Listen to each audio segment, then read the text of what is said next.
You were taught that marriage is your destiny, that one day you'll find the one, settle down, and become a real man. Not through self-mastery, not through inner conquest, but through sacrifice to an institution. The message was clear. Your worth is proved not in freedom, but in surrender. This belief didn't originate in your soul. It was planted by culture, tradition, religion, and law. It was whispered by mothers, echoed by teachers, reinforced by films. Marriage is your moral upgrade, they said. The honorable next chapter. And so you internalize the role. Provider, protector, silent sufferer. You didn't choose it. You were cast in it. But what if the ideal wasn't for you? What if the system was engineered to extract your resources, your time, labor, and legacy while disguising it as romance? Because that's the truth no one told you. Marriage in its current form is not a sacred union. It's a contract. A contract enforced by law, backed by the state, and designed whether by accident or designed to reward female choice and penalize male sacrifice. You think you're stepping into love, but you're stepping into liability. The moment you sign, everything changes. Legally, financially, emotionally. And slowly, the woman who once admired your edge begins asking you to dull it, to soften, to submit. You call it compromise. She calls it growing up. But it's erosion of will, of clarity, of sovereignty. And yet, if you resist, you're labeled immature, afraid of commitment, a man-child. Society frames your hesitation as failure and ever as foresight. Why is that? Because a man who sees the trap is dangerous. He's no longer a worker for someone else's dream. It's no longer fuel for the machine. He begins to ask real questions. Who benefits from this setup? Why is my identity defined by how much I give, never by what I keep? Carl Jung warned, the man who cannot separate himself from the collective will never become himself. You were never meant to merge blindly. You were meant to wake up, and when you finally do, you realize this wasn't about love. It was about control. Dressed in white, you are not designed for lifelong monogamy. Your biology doesn't care about vows or ceremonies. It cares about survival, replication, genetic success. You may speak the language of love, but beneath it pulses a far older code, one forged in the chaos of nature. It's not the order of religion. Evolution doesn't care how moral you are. It cares whether your genes persist for thousands of generations. Male success meant one thing: access to women, many women. Strength, status, and resources translated into mating rights. Monogamy was rare. Pair bonding existed. Yes, but not in the sterile, permanent way modern marriage demands. Then came agriculture, civilization, property, and with it, control. Control of land, of lineage, of women. Suddenly, male instinct had to be restrained. You were told, marry one woman, stay loyal, suppress desire, provide endlessly, die with honor. But here's the contradiction. The biological pull remains. You still notice other women. You still feel that urge. And when you do, you're shamed, called unfaithful, immature, as if the very drive that built empires and conquered continents is now a moral defect. You're trapped between two gods, biology and morality. And morality, you're told, must win. But whose morality is this? Prophets, when men neuter their instincts, tie themselves to one option and pour every ounce of energy into maintaining a fragile equilibrium. Schopenhauer once wrote that love is nature's trick to get us to reproduce. The illusion of permanence is part of that trick. But in reality, what feels like destiny is often just chemical enslavement, and when that chemistry fades, as it always, does, you're left with obligation, routine, the slow death of polarity. She resents your boredom, you resent her comfort, and yet you both stay. Why? Because leaving costs more than suffering. Marriage asks you to silence the primal parts of yourself, to castrate the wildness. Jung said, what you repress does not die, it waits, it festers. And when it returns with vengeance. You were born with instincts forged in fire. But modern society drowns that fire in contracts and shame. No wonder men wake up decades later, confused, resentful, and numb. You didn't betray marriage. Marriage betrayed nature. You think you're signing up for love, devotion, maybe even spiritual unity. But legally, you're signing a contract one you likely haven't even read. You walk into it with hope. She with a lawyer. One misstep, one disconnection, and everything you built becomes negotiable. Not by discussion, but by law. In most modern systems, marriage isn't a partnership. It's a reallocation agreement. Your assets, your income, your future labor, it all becomes collateral. Courts don't measure your soul. They measure your value in hours, dollars, and custody weekends. You thought you were pledging devotion. But what you really did was open a legal channel where your resources flow outward regardless of your emotional reality. You can be a faithful husband, a loving father, and still be punished if the relationship ends. Why? Because the contract wasn't designed to preserve love. It was designed to enforce stability for her. In this arrangement, her exit is protected. Yours is punished. She can claim alimony, half your assets, sometimes even child custody by default. And the kicker: none of this requires wrongdoing. No abuse, no betrayal, just a loss of connection, and you could lose your home, your children, your financial future. Marriage, as the state sees it, is not about two people growing. It's about risk management. You're the risk-bearing party. You're not a man in love. You're a man in liability. And if you object, if you suggest a prenup, you're met with suspicion. Don't you trust me? They say. But that's not the real question. The real question is, why does love require a legal trapdoor? You were told to sign in good faith. But she signs with contingencies in mind. You enter with idealism. She enters with options. That asymmetry isn't accidental, structural. Carl Jung spoke of the shadow, the hidden part of every ideal. The legal framework of marriage is that shadow, a mirror of the collective's fear, control, and deep-seated distrust of male freedom. When love must be enforced by law, it is no longer love. It is containment. You didn't enter a bond, you entered a cage. The door locks from the outside. From the first moment you commit, you're expected to become more than a man. You're expected to become an institution. You're the rock, the builder, the container. It's not just of logistics or finances, but of her emotions, her storms, her insecurities, her need to feel safe, desired, heard. You're tasked with carrying it all. But who carries you? This is the unspoken masculine bargain. If you perform, protect. And persist, you might be granted conditional affection. If you falter, complain, or break, you're shamed. We're told to man up, to be strong, to not be so sensitive. The very parts of you that feel are silenced in service of the role, you begin to adapt. You make yourself smaller to avoid conflict. You silence your instincts to maintain peace. You minimize your needs to prove your love. Over time, your truth erodes not by attack, but by appeasement. The death of 1,000 compromises, and this too is encouraged. Society applauds the man who sacrifices. The man who gives without end. Become a ghost of yourself as smiling. Servant to someone else's comfort. But make no mistake, your exhaustion is not noble. It's exploited. Jung would call this identification with the persona, false self constructed to survive within a system that punishes authenticity. You show the world the good husband, the stable provider, but inside, you're drowning. The weight isn't just financial, it's existential. She may love you, but often for what you do, not who you are.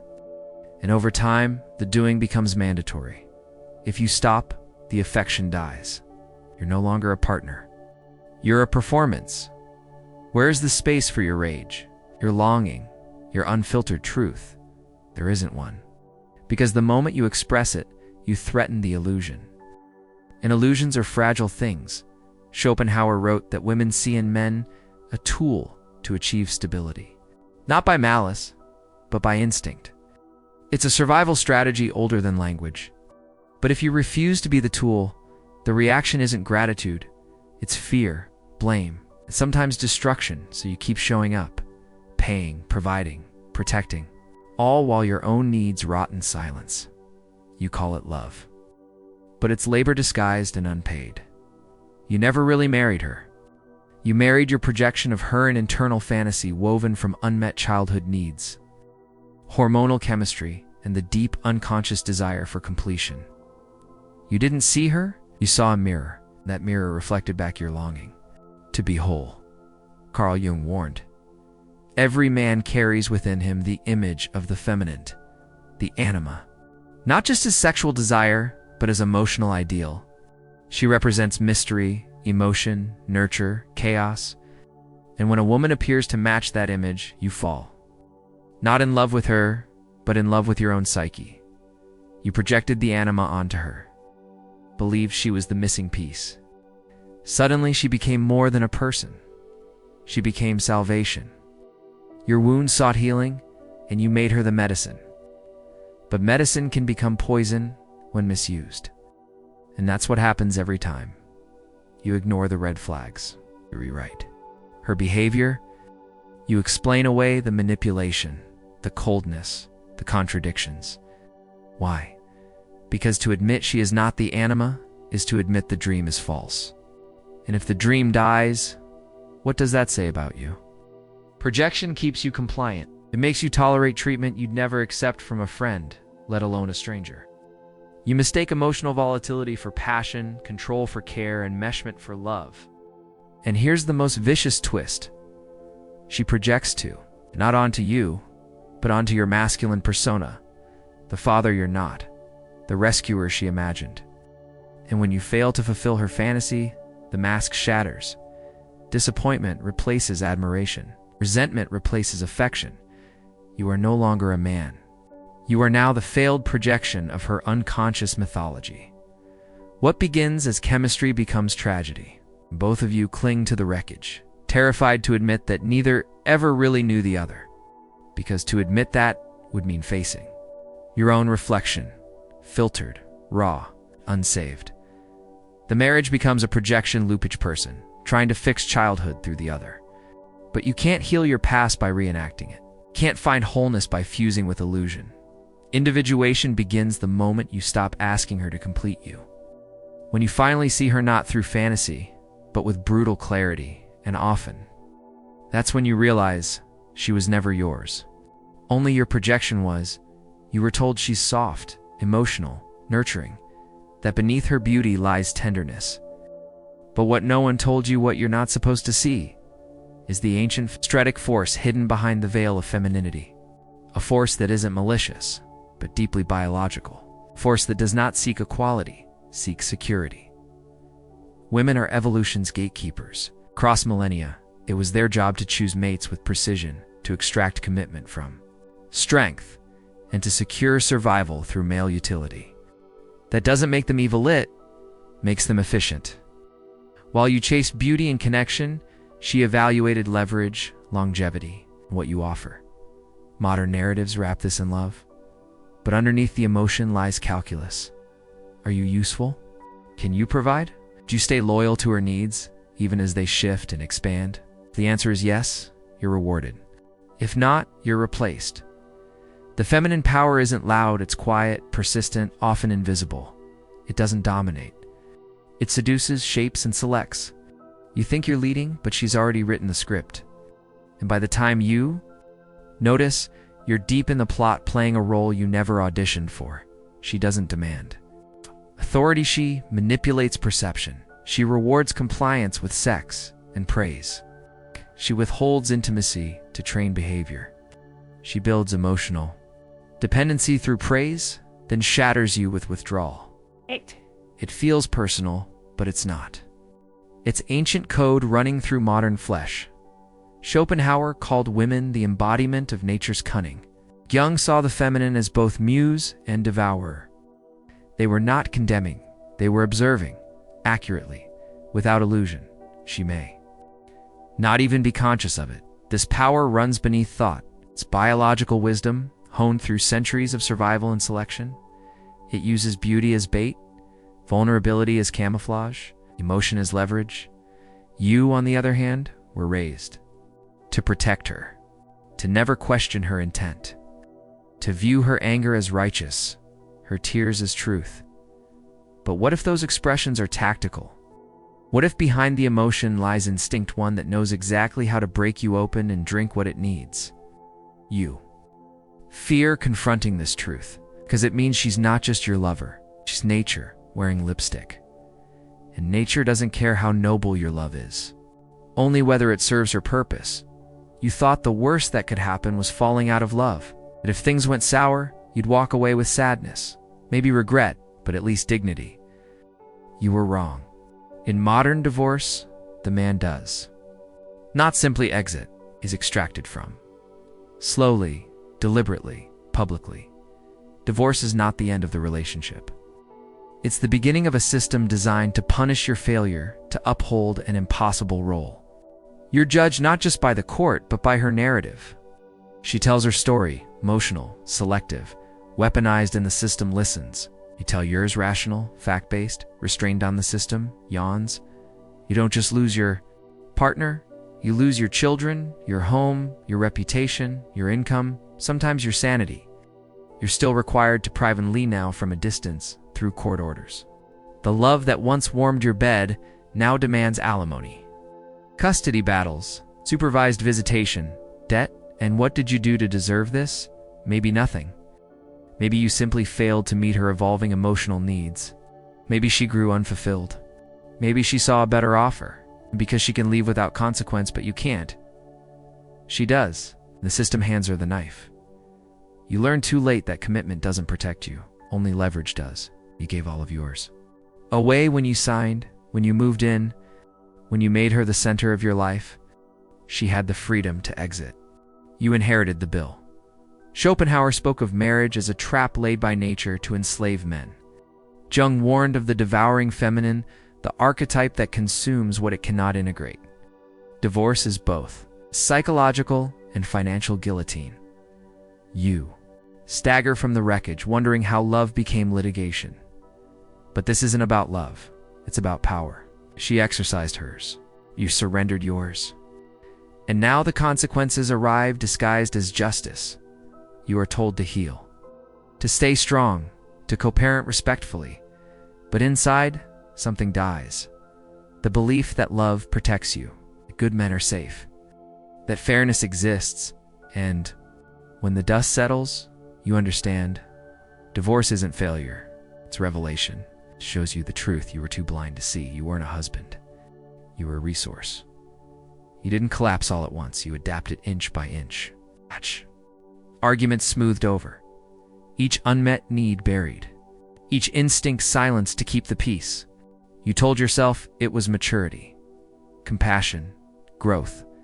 But deep down, you were shrinking, forgetting who you were before you started bending. This is how it happens. Not with force, but with repetition. You compromise a boundary. She pushes again.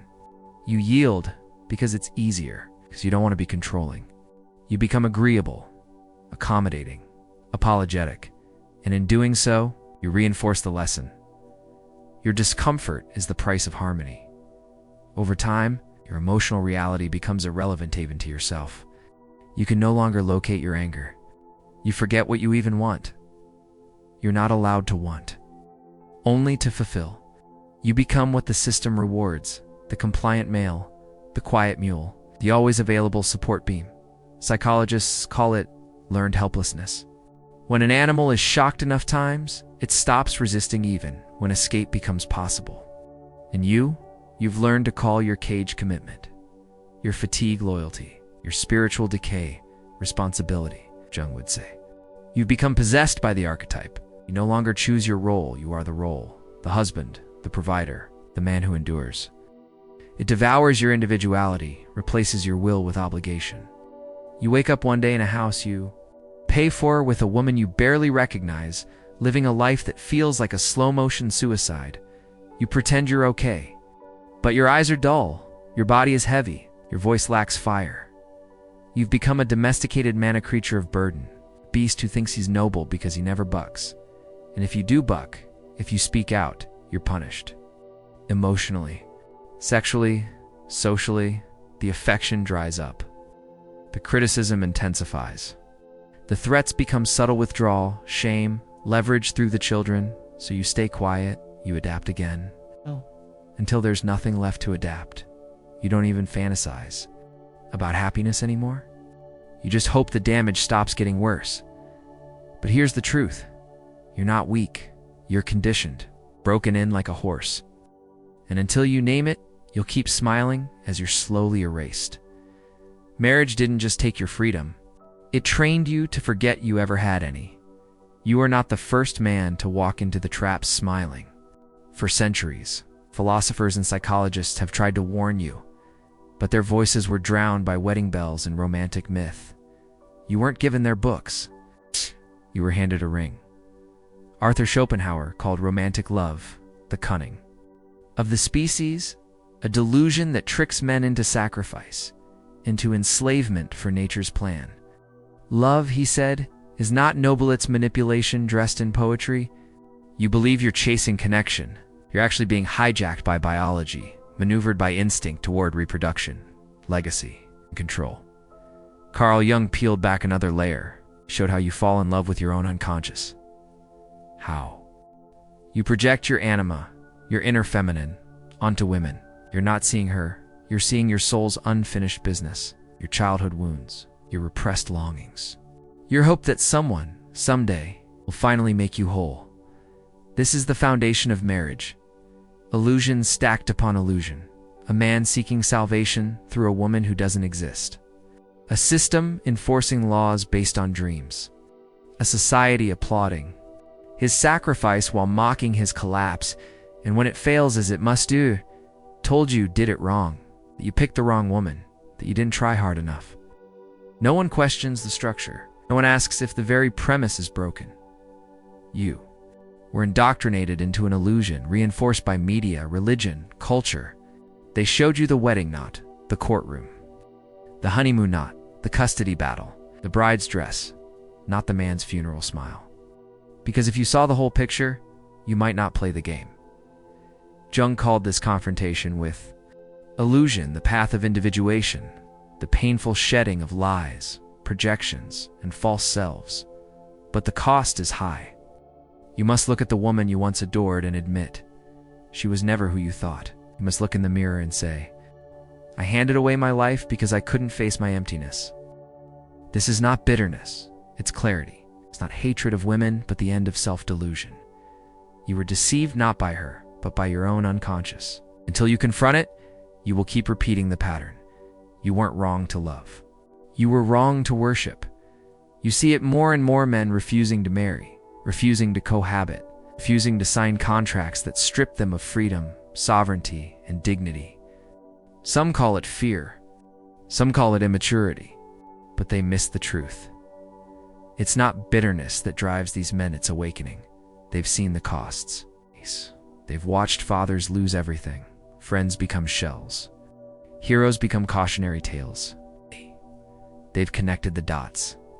How romance becomes leverage, how sex becomes currency, how marriage becomes a slow execution masked as devotion. And so, they choose differently. Not because they hate women, but because they finally love themselves.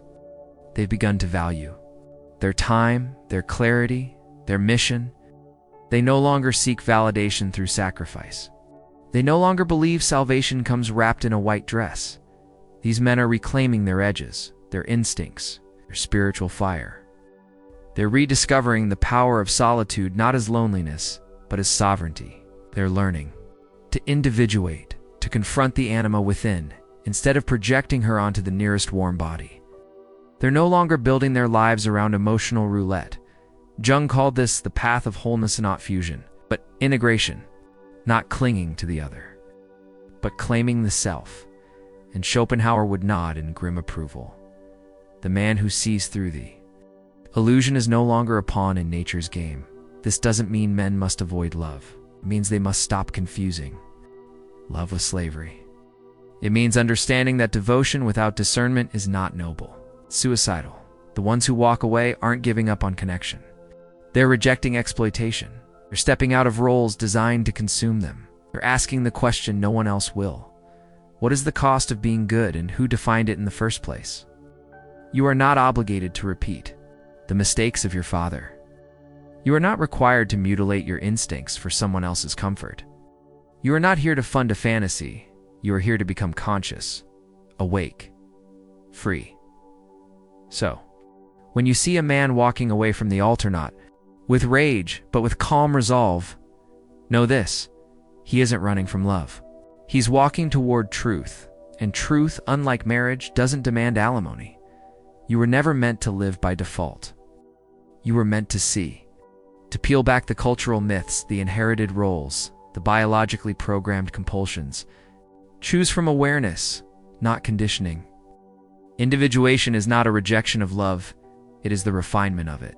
It is the moment you stop chasing completion through others and begin forging it from within. You cannot become a sovereign man. If you are still begging for permission to exist, you cannot access truth while clinging to illusions. The path forward is not comfort, it is confrontation. Confrontation with your shadow, your projections, your desire to be needed at any cost. True freedom does not come from escape. It comes from understanding the prison. It's dismantling it brick by brick, game walking out the front door. Schopenhauer gave you the warning. Jung gave you the map. Now it is your responsibility to move. No more sleepwalking through rituals that drain your soul, no more bleeding quietly under the weight of invisible contracts. You don't need approval, you need clarity. Remember, you are not broken for questioning the system. You are awakening. If this pierced something in you, if it made you pause, reflect, even raged, don't keep it to yourself. Share this message, comment below, tell your story, tell your truth. There are men sleepwalking toward the cliff, and your voice could be the one that turns them around. Like this video so it reaches those who need it most. Because this isn't just content, it's armor for the mind. A psychological firewall against a system that thrives on your ignorance. And if you're ready to stop performing, start seeing, then subscribe. There's more coming. Hard truths, brutal clarity, and the path to actual embodied freedom. Because the only thing more dangerous than lies is silence.